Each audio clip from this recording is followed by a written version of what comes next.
Hello friends. So we will continue our discussion on permutation combination. We have discussed all the fundamental concepts. Okay. So we have seen the fundamental principles of counting in the previous lecture. Now in this session, we will formally start the chapter permutation combination. So let me start off with permutation. Okay. So we will be starting with permutations in this lecture. Now, in one word, in simple term, if I want to define permutation, it is nothing but arrangement. So, a permutation is an arrangement. So, one permutation is one arrangement. Other permutation means other arrangement. Or one arrangement is a permutation. Other arrangement is another permutation. Okay. So, the definition is each of the arrangement, okay, each, that is very important, each arrangement which can be made by taking some or all the things, is called a permutation. Okay, so each of the arrangements which can be made by taking some or all the things is called a permutation. Now let me give you one example so that you will understand it in a much better way. Let's suppose you have three letters A, B, C. Okay, now I ask you to form the three letter words which is possible by using this three letters. So you have three distinct letters, nothing is same or nothing is common. Okay, so all the three letters alphabets are distinct, and what you need to do is you need to make three letter words by using these three letters. So you have to basically fill these three places with these three letters. And how many ways you can do that? One way in which you can do that is A, B, C. But is this the only way? That is the question, and that's what all about permutation that we are going to learn here. So how many ways you can do this? See, you can see first you can have A, B, C. Then what you do is keep A here and then interchange B and C, you get the other arrangement. So A, C, B. See, even though A is in the same place, but the other places are different or other places are filled with different digits, you can take this as two different arrangements. So this is one arrangement, this is other arrangement. So this is one permutation, this is other permutation. Then what you can do, first you keep B, then AC. Okay, B, AC, and interchange A and C, you get other arrangement or other permutation. Then take C, CAB, then interchange it CBA. Now these are the six possible ways, or these are the only six possible ways you can arrange these three letters in three places, and that means you can have 6 3-letter words by using these three letters. How many 3-letter words you can make by using three letters? 6. And these are the 6 words. I'm not saying meaningful words, okay? You can just need to get the combination of 3 letters, or the way you need to arrange the 3 letters. That is what asked. So each arrangement is called a permutation. So here each of this is called a permutation.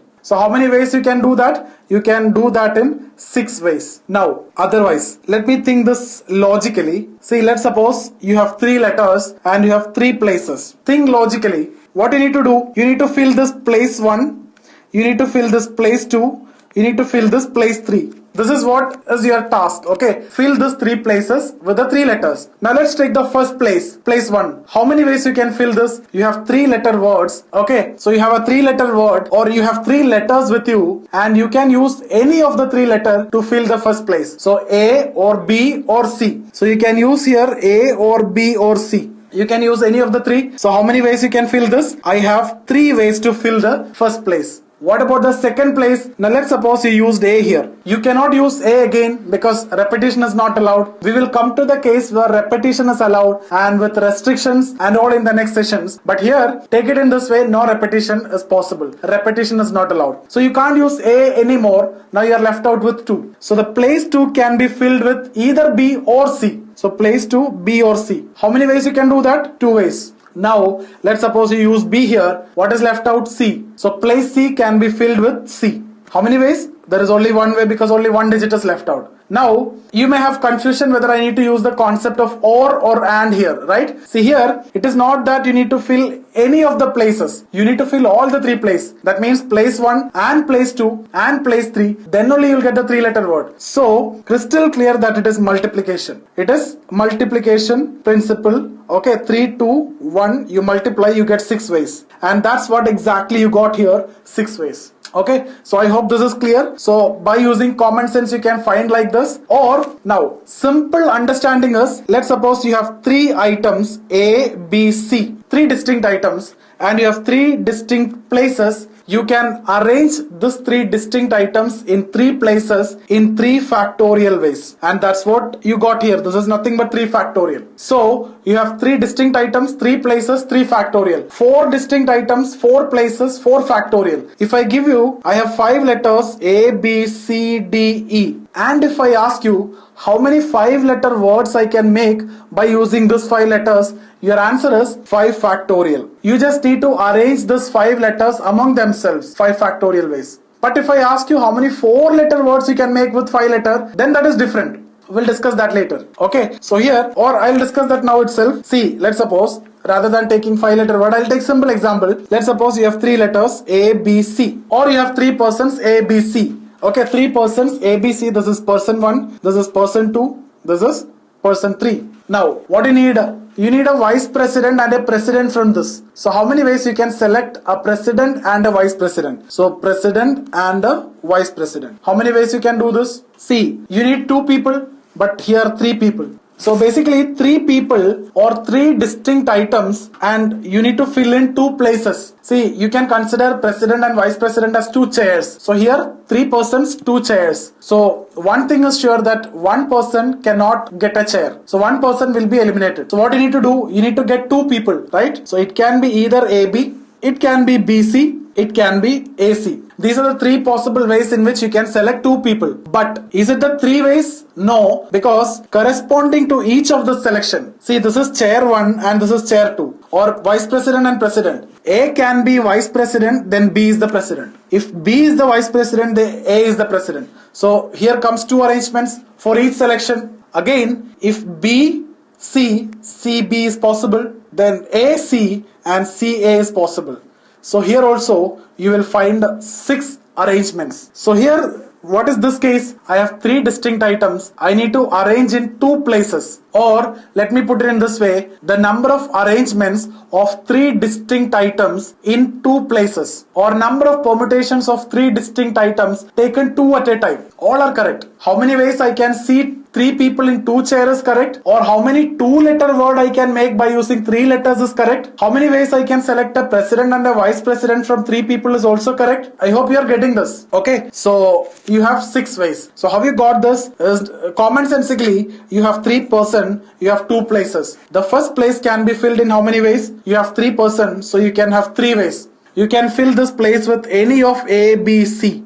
Okay. Now, let's suppose A is used here, then the second place can be filled by using B or C, so 2 ways. So 3 into 2 will give you 6. So what we did now was, we discussed 2 very important concepts related to permutation. One is the number of ways in which you can arrange 3 letters in 3 places. So 3 letter A, B, C, 3 places. Okay. Or in mathematical language, I put it in this way, number of permutations of n distinct items taken n at a time, because these 2 are equal. This is equal, this is equal. So n distinct items taken n at a time, number of permutation or number of arrangements is n factorial. So here it is 3 factorial. 5 letters, 5 places, 5 factorial. 10 letters, 10 places, 10 factorial. But keep in mind, all are distinct items. There is no number. So here if it is AAC, then it is not n factorial, because the most important condition is n distinct items taken n at a time. So it cannot be AAC. I'll discuss this case in the next session. Okay, so that is the first case. What was the second case that we have discussed?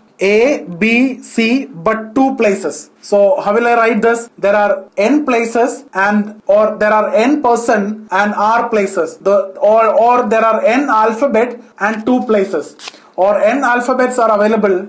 R places you need to fill. Okay. So n alphabets and r places, or n persons, r chairs. You need to fill r places with n persons, or 2 places with 3 persons, or 2 places with 3 alphabets. Or I can tell in this way, how many 2-letter words you can make by using 3 letters A, B, C. All are same. What is the answer in this case? 3 into 2 was the answer. How you got this? This is nothing but, see, you can interpret in this way. This is number of arrangements, right? Or number of permutations of n distinct items. Okay, n distinct items taken r at a time. taken r at a time. So n distinct items taken r at a time. Two more conditions, n should be greater than r and both n and r should be positive integers. I can write like this: 1 less than or equal to r less than or equal to n. This condition has to be satisfied. Then number of permutations of n distinct items taken r at a time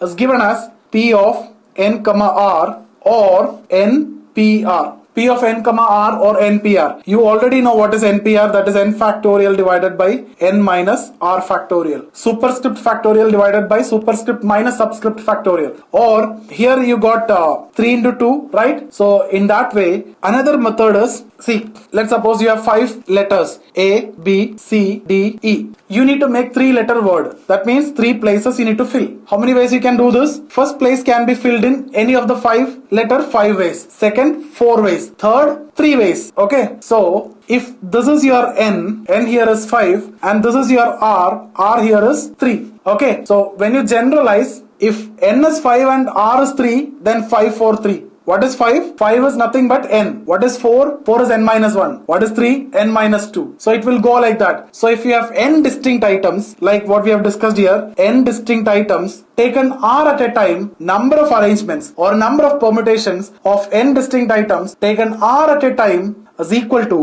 n into n minus 1 into n minus 2 into etc. It will go. Now how you are getting this? See, you have n items. Let me write that n items as 1, 2, 3, 4, 5, etc. up to n. And you have r places. So this is the first place, second place, third place, etc. etc. This is the rth place. N items are places. Now the first place can be filled in how many ways? You have n items, so you have n ways. Second place can be filled in how many ways? One item is used in the first place, so you have n minus 1 item. Now, since 2 items are used, third place can be filled in n minus 2. Like that it will go. And finally, so you can see here, third position n minus 2. Second position n minus 1. Rth position n minus r minus 1. So it will be n minus r minus 1, which is nothing but n minus r plus 1. So this is the way in which you'll get the answer. I hope this is clear. So directly how will you get? If it is 5 persons, okay, let's put it in this way: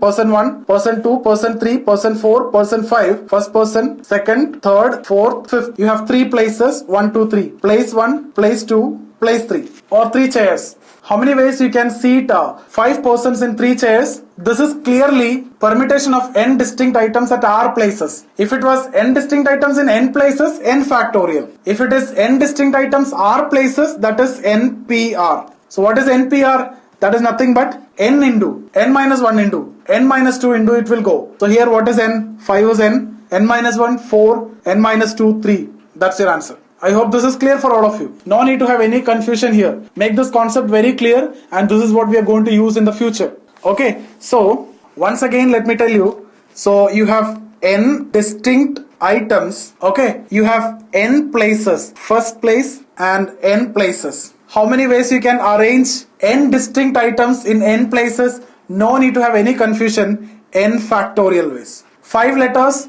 in 5 places, 5 factorial. 5 students in 5 chairs, 5 factorial.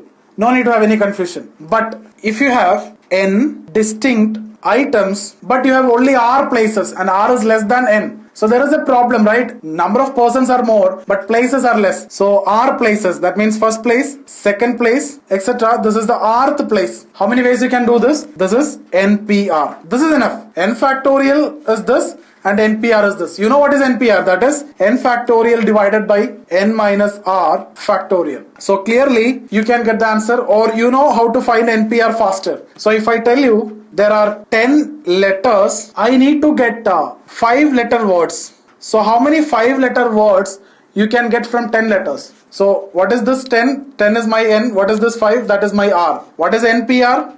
npr means 10p5. That's it. And now you can apply the formula superscript factorial, that is 10 factorial divided by superscript minus subscript, that is 5 factorial. So what is that? 10 into 9 into 8 into 7 into 6 into 5 factorial by 5 factorial is getting cancelled out. So this is your answer. And you also know the shortcut in which you can get this answer. That also we have discussed. So I hope this is clear for all of you. So point is, permutation means arrangement. Each arrangement of n distinct items taking some or all is called a permutation. Okay, so one arrangement is one permutation, other arrangement is other permutation, and we have discussed number of permutations of n distinct items. Now there are two conditions. Taken all at a time, that means taken n at a time. Taken all at a time means n distinct items, n places, that is n factorial. Second possibility, n distinct items taken r at a time. Number of permutation or number of arrangement will be npr. I hope this is clear for all of you.